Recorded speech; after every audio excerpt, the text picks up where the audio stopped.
السلام علیکم ورحمۃ اللہ وبرکاتہ۔ حماد اپنے گاؤں کے اسکول کی 8ویں جماعت میں پڑھتا تھا۔ حماد ایک قابل، محنتی اور والدین و استاذہ کا تابع دار طالب علم تھا۔ والدین کی خدمت کے ساتھ ساتھ ان کی نصیحت بڑے غور سے سنتا اور عمل کرتا تھا۔ ان کا تعلق گاؤں کے ایک غریب گھرانے سے تھا۔ اس کے والدین اس کو ایک کامیاب انسان بنانا چاہتے تھے۔ ایک دن امی سے کہنے لگا، امی جان، میرے سارے کلاس فیلوز کے پاس کتابوں کا ایک اچھا بیگ ہوتا ہے۔ قلم، کاپیاں اور دیگر ضروری اشیاء ہر دن نئے نئے لاتے ہیں، اور خاص کر ان کا نہایت ہی اعلیٰ اور عمدہ کھانوں پر مشتمل ہوتا ہے، جبکہ اس کے برعکس میرے پاس اس جیسی اشیاء نہیں ہوتی اور لنچ بھی معمولی ہوتا ہے۔ احمد نے امی سے شکوے کے انداز میں کہا۔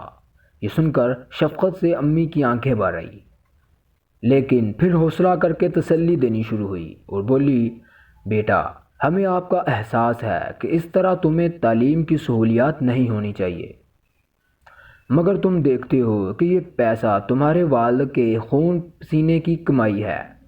ہم یہ بچا بچا کر تمہارے اسکول کی فیس اور دیگر تعلیمی ضروریات پر خرچ کرتے ہیں۔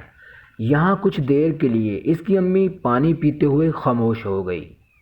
حماد اس کی بات بڑے غور سے سن رہا تھا۔ اس کی امی پھر بولی، بیٹا، تم ناشکری نہ کرو بلکہ اس کھانے پر اللہ کا شکر ادا کیا کرو۔ اللہ قرآن میں فرماتا ہے کہ اگر تم شکر کرو گے تو تم کو زیادہ نعمت دوں گا، اور اگر تم ناشکری کرو گے تو میرا عذاب بڑا سخت ہے۔